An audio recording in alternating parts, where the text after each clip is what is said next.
I'll just give you a little information about me, just to get things started. And for everybody who's a little tired, you can just tune in a little bit. All right. So my name is Maura Byrne. I work at the University of Chicago Library. I've worked for the University of Chicago Library since 1992. I moved into the systems office around 1998, and the nice folks are letting us keep our noise to us. And I have been setting people up in our various systems for the past, 27 years. I've been part of, Folio is our third systems migration since I've been working with the University of Chicago Library. So we're gonna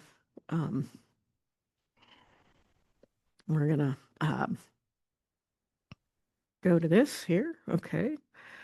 I don't know where I am. Okay.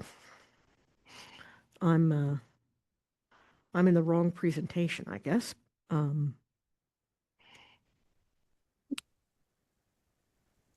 I'm not sure where I am.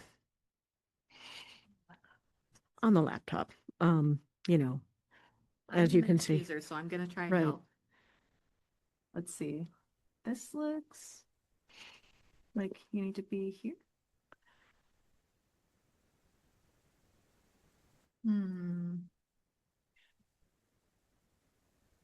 Let's see. You would think it would be this, right? Yeah. Right, but what I want to do is be able to move this when I move these. Okay, I see. Happening. So is it that one? It is, but it won't. There's no. There's multiple. Maybe further. Is it a suggestion? Mind if I give a suggestion? Oh yes, please help me. Yeah. To it might be that it's extending the display as opposed to duplicating. Good Lord. Okay. Yeah. So go to settings. I deal with a lot of presentations. Go for it. Go for it. Let's see, and I don't know if this will work. And while this goes on, I'm just going to keep talking a little bit about Folio and the vagaries of adding permissions as things had gone. In previous products, we've had all kinds of interesting things happen when it comes, when we moved to Horizon from our own sort of homemade system. We had certain specific things that we had to, make available. And I tried very hard, the individual permissions, when it came to how they were described by the developers for us to assign versus how they were described to the humans who are going to be using the system, were widely divergent. And so I had to sort of I had to learn to translate between one and the other. And I did my best to try to create roles based on what people did. Just, little functions, and then we put those functions together, and Horizon did not totally get on board with that. There was an endless amount of scrolling and clicking or unclicking as we went. So that one was, it was okay if you wanted a very small, specific set of things. It was fine, but otherwise, it would be a little bit more interesting, especially for people who love the sort of basic set for everybody, and then came forward and somebody said, "Oh, but I love that, but I need my 3 staff to have this extra set of permissions. Can you do that?" And it became sort of this very Byzantine setup. And then we moved from that to Olay. And Olay had its own set of challenges, specifically that I had no idea which permissions that were extant, that were available to me, actually worked. And so I did a great deal of trial and error, and everything was, it was an endless scroll and click. I could not create a group.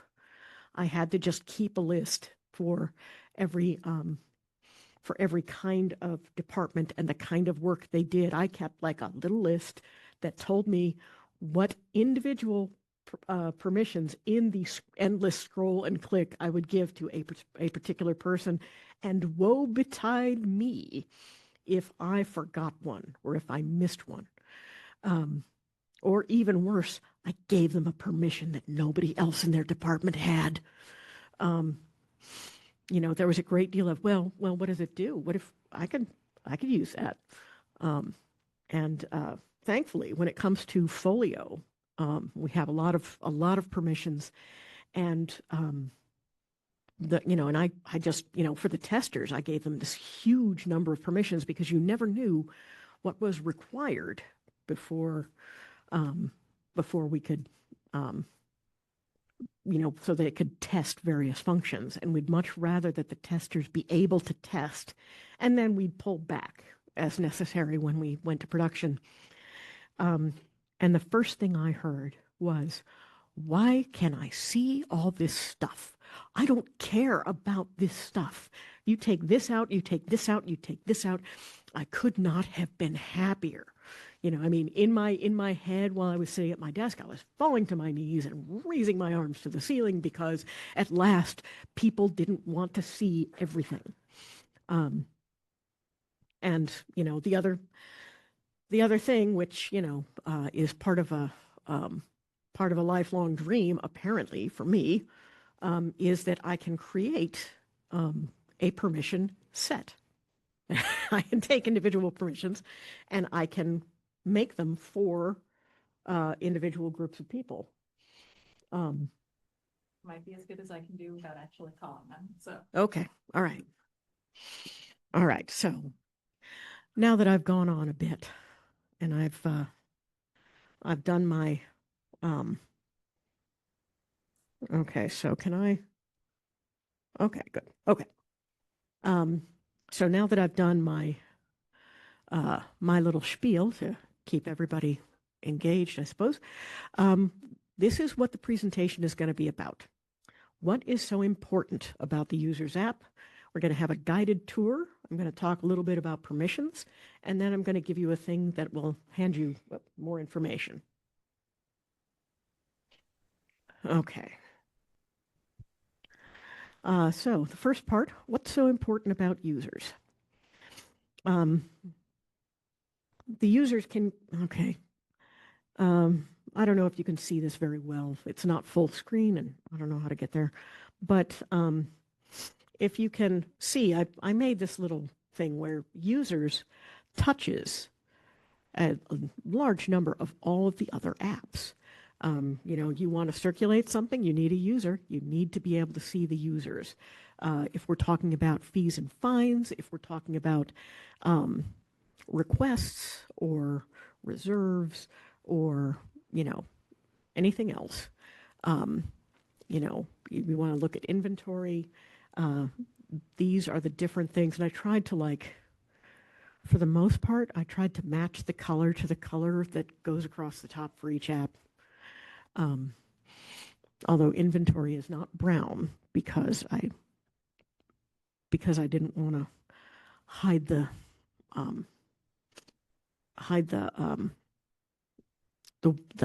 text.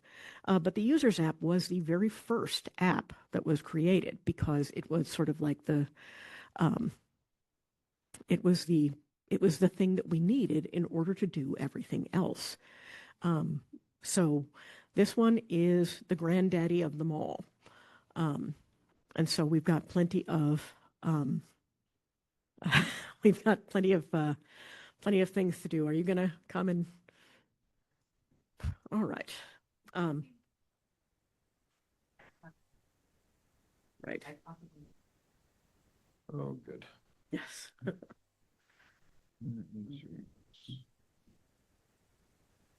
You're trying to share. Well, we're trying to share the full-size PowerPoint. Okay. Um, Let's see. You want Zoom up here as well? uh, Or the Zoom, did you say? yeah, you want Zoom up here as well? I don't think it's necessary. I want the people in Zoom to be able to see it, but Okay. if we go full screen, then I'm hoping they'll be able to see it. If they, Right. you You know. should just have to.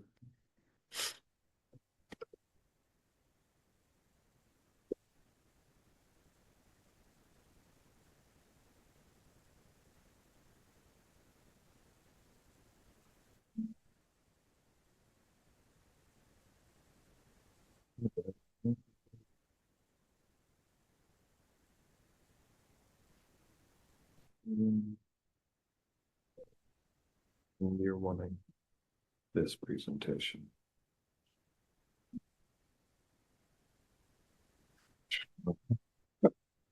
That one, and especially if we can get it a little full screen.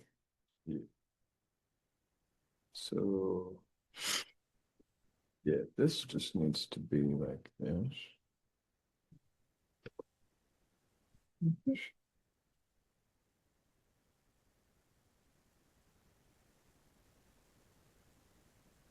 Oh, because it's mirrored. Oh, Oh, I see. yeah, 1 second. Okay. Um, all right. So back to users. Yeah. Right. Exactly. It, on the one hand, like when you have trouble, the first thing you think is, I don't want it to be simple. I don't want it to have somebody come up here and press one thing and have it fixed. But when they come, you want it to be simple because then, yeah. So I've mentioned this in the past.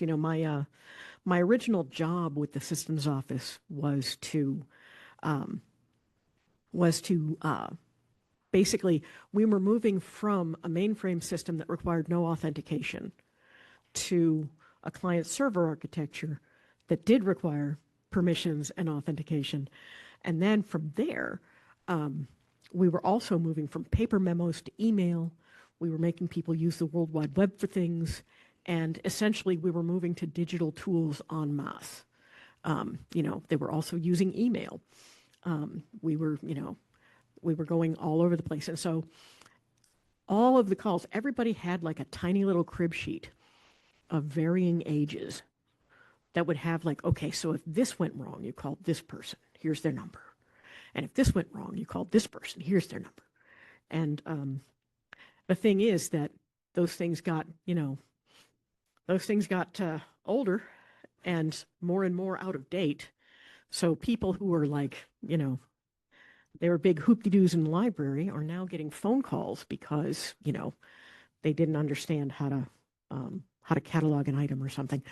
And so at that point, the person in charge of the systems office basically said, any problem you're having with IT hardware or software, call Maura, and she will point you in the right direction. And so I got everybody for everything. And I discovered early on that nobody works in a library without I am smart as a big part of their ego. Yes, yes. Oh, okay, good. Okay, good. Thank you. So, by the time people would call me, they'd been trying something and it looked simple. And so by the time they called me, it was like, I am not stupid. And, of course not. The computer is stupid. The software is stupid. And so if you feel that way, just remember, you're not the stupid one. And if you want to help make user management smarter, I am all for it. I am the convener of the User Management SIG, and I will welcome you to our twice monthly meetings. All right, so do I do that? Yay! Okay, is it showing up on Zoom? Okay. Oh yes. Okay, victory. Okay, so we've been through this part. Um, so, yeah, it pulls together information. So that what that means, where the user's thing touches all of these different parts. And one of the things is that not all of them actually exist inside what we would call the user's app. There is, a separate architecture for fees and fines and for loans. So the user's app will pull all of this stuff together, but it doesn't necessarily live there. But it was necessary for us to do this because if we couldn't cater to the users, we were going to have a hard time indeed.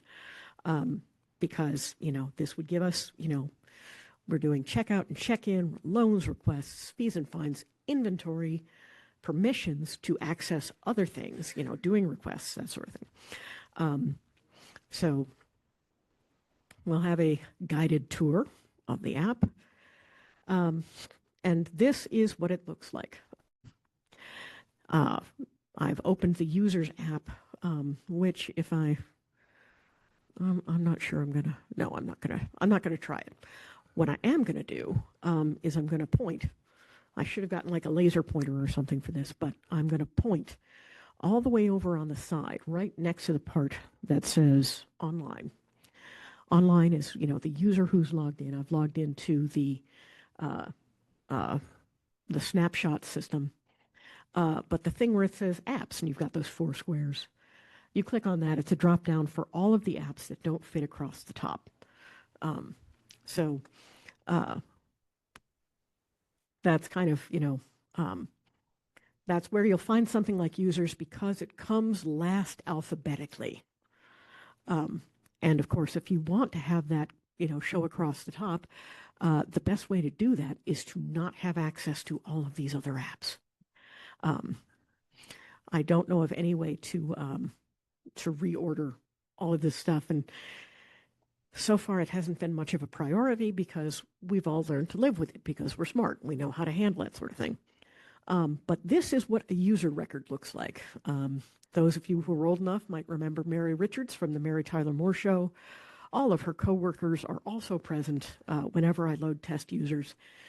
But you can see that we have, we have her information, the things that are relevant to her library work here. Her patron group, is she active, an expiration date, etc. Then we have her patron blocks because, oh no, an item is overdue and needs to be returned.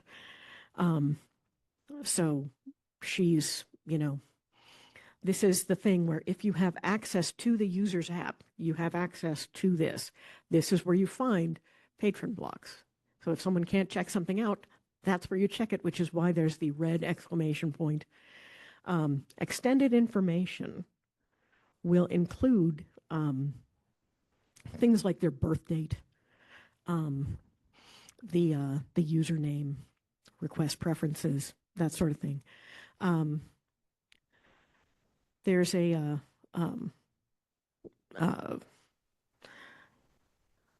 so this is stuff that, generally speaking, only the most, only if we're having real trouble does anyone really care about this stuff. If Mary is having trouble and it's your job to fix it, this is what you need to know. The contact information is stuff that we put, we actually had like discussions about where to put contact information when we separated it out. We put it further down below, kind of, I keep thinking of it as below the fold. And what that is like where their physical address is, what their email address is, their phone, that sort of thing. And the reason for that, we have that separate, and we're still defining permissions in a future release to make that something that's not necessarily visible to every counter attendant who must use users. Because, I call them the stalker permissions. I work in I work in a university library, and there is no end of wacky pranksters. So that's where that's why the contact information is further down. The next bit is actually, this is just something that someone added as a custom field, the extra ID. They did it specifically as a proof of concept in the snapshot environment. You just have to put something in there. And so I did. Yeah, okay. It's usually, I don't say hello world when I test scripts, I say hi mom. So there we are. Now we have the proxy and sponsor relationship. Proxy, you can borrow on behalf of someone else. If you are a sponsor, someone else can borrow on your behalf. In a university library, we have professors who have graduate students or undergraduate students who can borrow on their behalf. And so they can, they'll check out a book for, in this case, I think Mary is yes, she is a proxy for Lou Grant. And so if she checks out a book, she has the option of checking it out for herself or on behalf of Lou. So she's, she has that option. This is where that information is kept, or at least brought up for us to see. That is something called a dependency, which is fun. Dependencies are no end of fun. Let's see, yes. So we have a fees and fines. I believe I gave her, no, I didn't give her a fine. Okay, I'm sure she doesn't mind. But this is where all the fees and fines would be.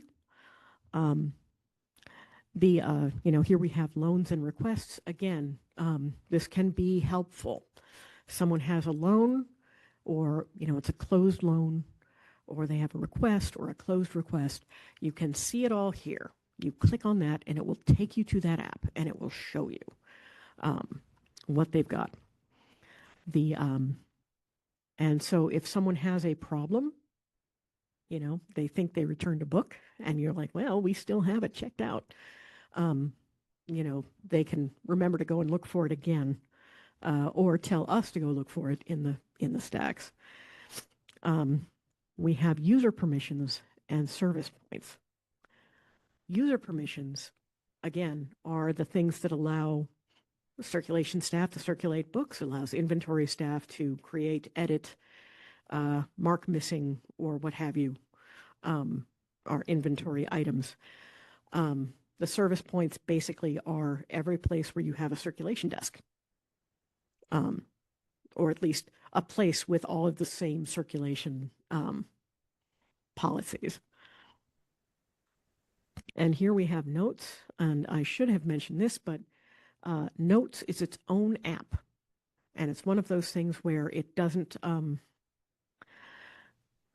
still not certain about what notes does, or where, or how it's used. I have a feeling that resource access has a lot more to do with that. So if you're interested in notes, the resource access SIG is the place to go. So let's see. Okay. So now we're going to talk a little bit about dependencies. Dependencies are basically just things that, that are attached to the user record. And that they are things that if you try to act upon the user record and it touches one of those dependencies, then things can get complicated. So it's it's a connection between a user record and another user record or other modules. Borrowed items, blocks, proxy borrower, sponsor. And here, when you're editing a user, you can delete a user, but not without checking for dependencies. So what that means is that if someone has a proxy borrower, and they've checked out a book for that for their sponsor, we cannot delete that user. If that relationship exists at all, we cannot delete either a proxy or a sponsor, not until that relationship has been separated. And if they've checked out a book on behalf of the sponsor, you want to make certain that that book is sitting on that sponsor's account. You can also use this little option to just look for dependencies. You don't have to delete the user. So it has that little that little trash can, but it does not automatically delete the user. It lists the dependencies for the user, even if there are none, you get the option to either delete the user or cancel and come back. So you can always check from here to see if a patron has a dependency or if a user has a dependency. And I just talked about this. So I am ahead of myself. I'm going to leave it up for a second, just in case anybody in Zoom wants to read over what I said. But yes, if there are any dependencies at all, the user can't be deleted. So, and we can talk a little bit about permissions. Okapi is the architecture that supports current versions of Folio.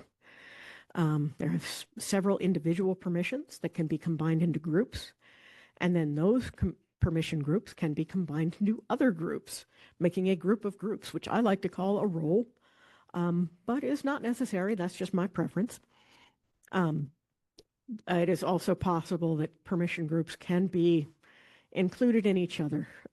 We'll talk a little bit about that in Eureka, when we talk about Eureka later. So the Okapi permissions allow you to see you allow to bundle individual permissions into permission sets, and then they can be added to a user or to another set. So I would do a thing where you can view requests, you can delete requests, you can view or waive fines. I can have a set that would allow people to view fines and to accept fines, but not necessarily waive a fine. And that way, if again some wacky student decides to help out one of their friends, they can't waive the fine. They have to accept the fine, and that fine has to be accounted for. That is one example. There are myriad others. The Eureka Permissions platform, that's coming. And I don't remember if it's Sunflower or Trillium. All I know is that everybody I know who has anything to do with users is panicking. That's normal. We are not stupid. Eureka might be stupid, but we will make it not stupid. And there's no need to panic. It might be a pain in the butt, but it is not going to break us. But the structure of the permissions are going to be flattened,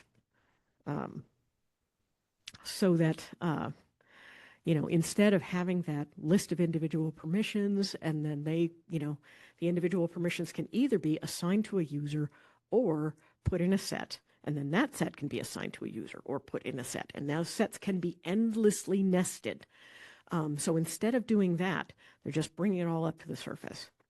And so we'll be talking more about Eureka in a different presentation. Let's see. Okay. So if you want more information, we have a Slack channel, User Management. You can join it. You can ask questions. You can try to answer other people's questions. It's really nice if more than me is expected to tries to answer a question, because this is only this is only like the fifth or sixth way people contact me with questions. If anybody else jumps in and says like, you know what, we did something like that and this is how we fixed it, I am so and I'm so happy that you will say such things. You can attend the SIG meetings. We have sort of a core group of dedicated people. We're there on the first and third Wednesdays of every month. And that's at 10 a.m. Eastern time. So you can join if you have that space. And if, because I've learned this lesson in the past, if you are, say, still waking up, still eating breakfast, something, you can shoot me a message in the Slack meeting, in the Slack chat, just telling me not to put you on the spot by asking you to, introduce yourself and whatever, and you can do it later. Because I did manage to do that a couple of times, and from what I understand, while nobody said anything at the time, it wasn't particularly appreciated. So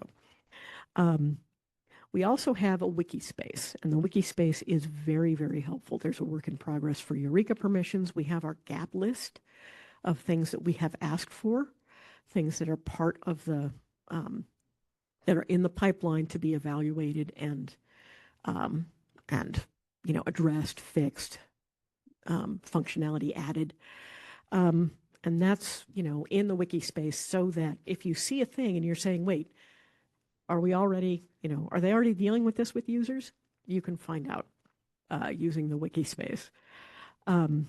And you can also ask a question, and our product owner, Amelia, will go ahead and, possibly put it on our gap list. Also, there are places where you can experiment, and I really encourage experimentation, especially when we're dealing with like Eureka permissions. There's the Folio snapshot environment, which, I'm certain we all know. I didn't put it here because I was running slides and I got a little ahead of myself. But so you can do this on your own. You can create your own users. You can give whatever you want. And I am initially some time ago, I decided to set up sort of a Eureka lab so that we could experiment with permissions. The idea being that, like, number one, no one could breeze into your office or come up to your desk and say, can you do this for me right now? Because you're in a meeting. That's on your calendar. You can't, that's sacrosanct. You can't interrupt my calendar. Presumably. I know that that's not always true. But you can at least have that. Yes, Tara. Oh, absolutely. We have a question. Have a question? There we go. We have a question on Zoom. They're wondering if we can actually show Eureka. I'm a little worried about doing that with all of the problems that we've had with screen sharing. But the alternative is if we can schedule a training session during the user SIG, maybe, if we're not sure we can get that to work today. What do you think? What I will do is I'll put out sort of a poll in the Slack channel, and I'll ask people what dates they would like to sort of have a Eureka walkthrough. And because we've had one before already, Thomas was nice enough to show up and walk us through Eureka permissions once. And we'll set a time, where people can be, and we can then walk through it and then stop for questions. I would, it's the sort of thing where, we could do it here, but I have also learned the hard way that a demo involving live data or a live database connection is doomed at some point or another. And so we could really start getting into something and it would go. So there's a few people in this room who saw me absolutely fall on my face with the training yesterday. So Yes, and that might have been our fault over in the next room. I'll blame you. Yeah. So it looks like Louisa says that's great. So yeah, let's plan ahead and do that. Great. Yes, Thanks. I'll put a poll in the Zoom, and if it will be one of the Wednesday meetings, which means a first Wednesday or a third Wednesday, or possibly a second or fourth if we want to have a Eureka lab. Essentially, the idea is that if nothing else, we can either try to, someone can like bring a question and we can all try to answer it together, or even if you just want to do some independent work and people in your workspace do not respect your time blocking unless you're talking to someone outside your environment, then we can have Eureka. So you can have that lab. You can just try it. You can take that time to show people what they're what you're doing, so that other people can maybe benefit from your work, which is I'm a big fan of people benefiting from work that is not necessarily mine. So if so we'll coming soon, I'm thinking that will be sometime in the in starting in October. I'll start having Eureka lab sessions. I'll just have the room open, and then people can come with questions or something, and we can all kind of work on it together. So that's my plan. And if you're in, I would love to see you. If that's not your thing, I can use the quiet. So either way, I am more than happy with that. All right, so here are some supplemental sources. Oh, no, I'm sorry. I'm wrong. That is a placeholder slide that I forgot to take out. Okay, so now that we're at the end of the slideshow, does anyone have any questions or comments or anything else? Anyone here? Yeah.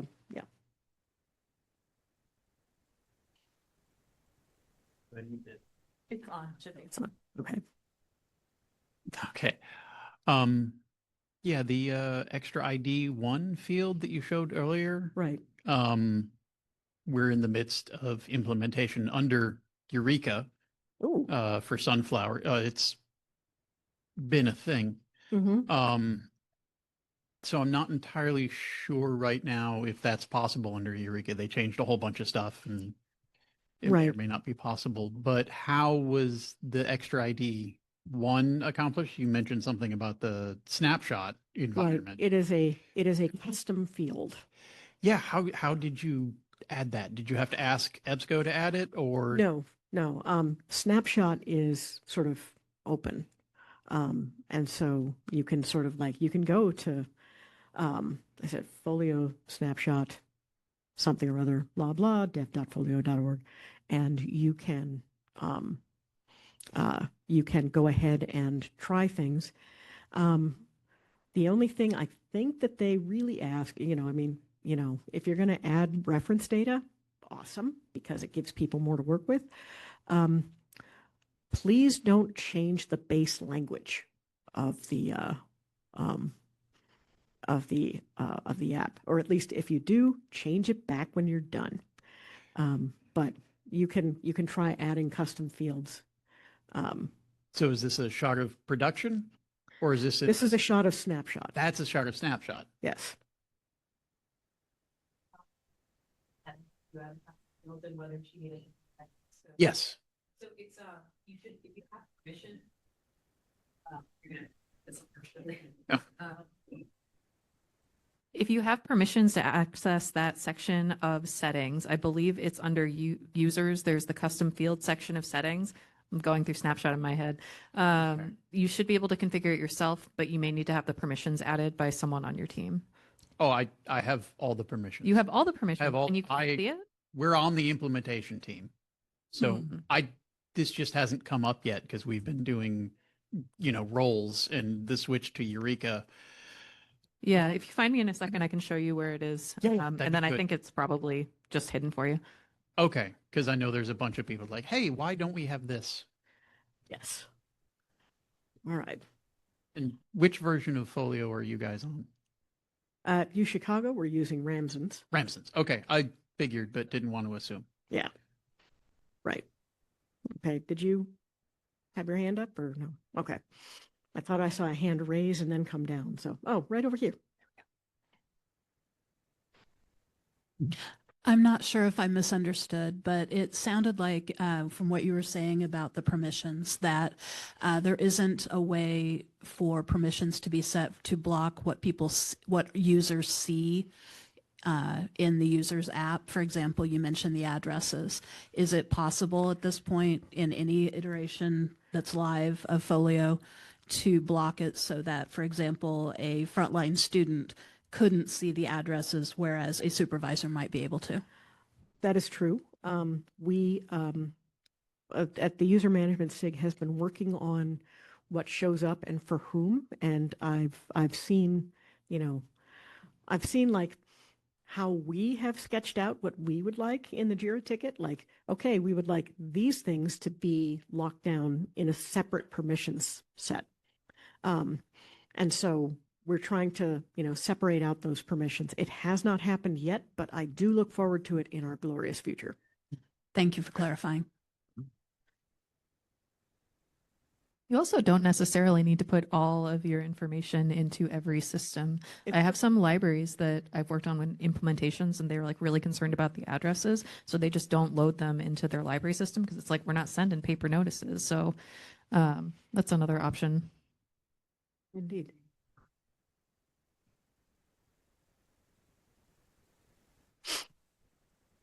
Can you reorder what appears so that those things you don't want them to see is way at the bottom, so they would have to like scroll all the way down? No, that would be system wide. But we have already done it a bit. The contact information used to be like second. Only now it's, a little further up. And we are, looking at possibly, let's see, where is it? Yeah, the contact information. It used to be within the top of the user information there. It used to be part of its own thing. So we got some UI programming in to pull it out. But we don't, but it has to be something that is accepted by like the whole group, by everybody. Or I think we're at 11:50. Is that when this session ends? I believe so. If there are any other questions at all. Okay.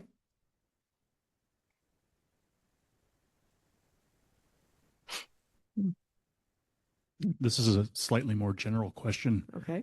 We haven't implemented yet. We've just contracted. Right.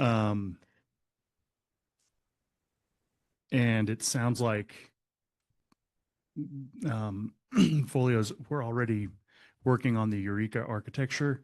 Yeah. Do we have the option of migrating onto the current architecture and then Eureka? Is there a recommendation that we just go straight to Eureka? I'm gonna let this friend answer. Yeah, we switched halfway through from Okapi to Eureka. It will be your life will be infinitely easier if you just start on Eureka. I feel like that's an ask your hosting provider or your self-hosting team question, and we're going to call it. So if anyone else has any questions, they can come and ask us. Does that sound good? course, yeah. And we'll let everyone else go to lunch. Also, I have a little I put a little ribbon on my name tag as a SIG convener. So if you have any questions about users at all, I have this little thing, and you don't recognize my face or my posture or my dazzling sweatshirt.